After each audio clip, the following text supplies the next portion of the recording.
Member for Ottawa South. Well, thank you very much, Madam Speaker. I am really pleased to participate in this debate today. This is a really important issue for Canadians and our communities. And I want to commend the member who's put forward Bill C-394 as a very sincere and thoughtful effort to do something about the proliferation of gangs and gang membership across Canadian society. I think it's a very, very well-motivated and good faith initiative. It tries to make an offence to recruit, solicit, or encourage, or even inviting a person to join a criminal organization. And it changes the penalties if such a person does join a criminal organization. And that's where we part ways with the member and the government in terms of its position in this regard. We strongly support, Madam Speaker, efforts to combat and criminalize the recruitment of individuals, particularly young people, into gangs and criminal organizations. However, we are just as strongly opposed to mandatory minimum penalties. Studies everywhere on the planet prove that such sentences do not deter criminals or make Canadians safer. However, we do support in the bill the expansion of the definition of what a criminal organization offence is to include gang recruitment. This, we believe, is a very good step towards improving dealing with our challenge, improving the situation with gangs and gang membership. As I said, we're alarmed at the increasing number of Canadians, particularly young people, who are recruited into gangs. And we do support the criminalization of this activity. But this question of mandatory minimum sentences, Madam Speaker, on gang recruitment, all the evidence from Canada, the United States, state by state by state, New Zealand, Australia, the United Kingdom, everywhere where this has been tried, the evidence is overwhelming. Mandatory minimums do not work. They're ineffective. They're often constitutionally challenged. And they're problematic because it removes the discretion from judges who are best placed to assess the situation based on the evidence and the facts of the case in front of him or her. We also know that mandatory minimums don't deter crime. On the other hand, we know for sure that what mandatory minimums do is they increase recidivism. They actually make it more likely that a person who gets a mandatory minimum sentence comes back and reoffends again. How can that be good? We're talking about dealing with young people in particular. Half of gang membership in Canada is under the age of 18. Half. When you increase recidivism, Madam Speaker, you get a vicious circle. That, in turn, increases crime. And that has, of course, a more discriminatory impact on more vulnerable groups.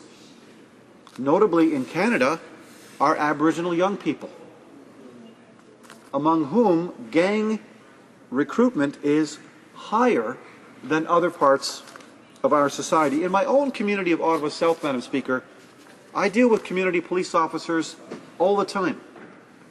Here's what they tell me.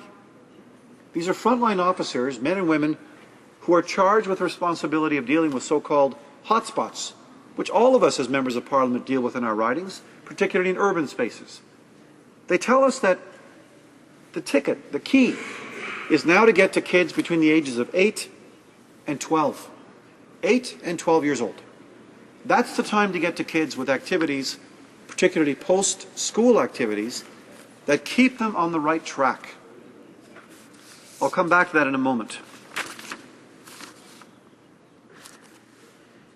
Let's talk about that for just a second. What are the circumstances that lead kids, young people in particular, to join a gang? We know this is linked to, for example, neighborhood crime. We know it's directly linked to poverty levels. We know it's partly about peer pressure and peer influence.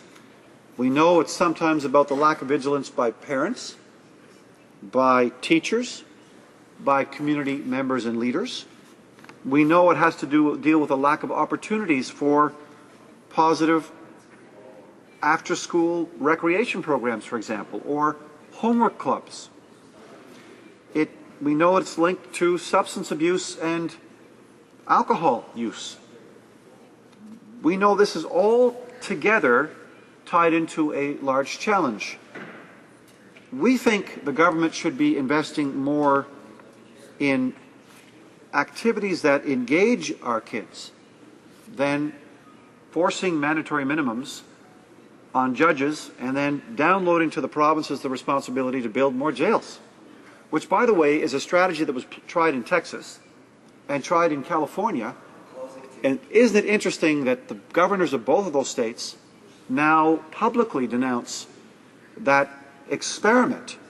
And in California, the state legislature is now struggling with the weight of the costs of prisons, and this is a huge part of California's teetering right now on the verge of bankruptcy.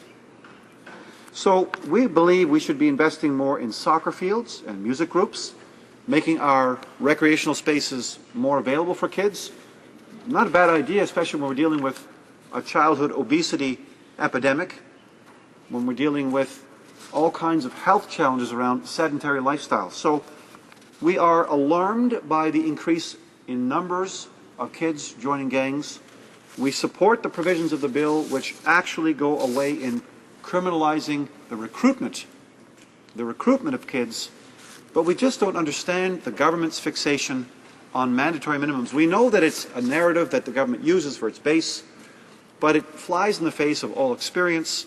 It flies in the face of our community policing, frontline officers who tell us that's not working.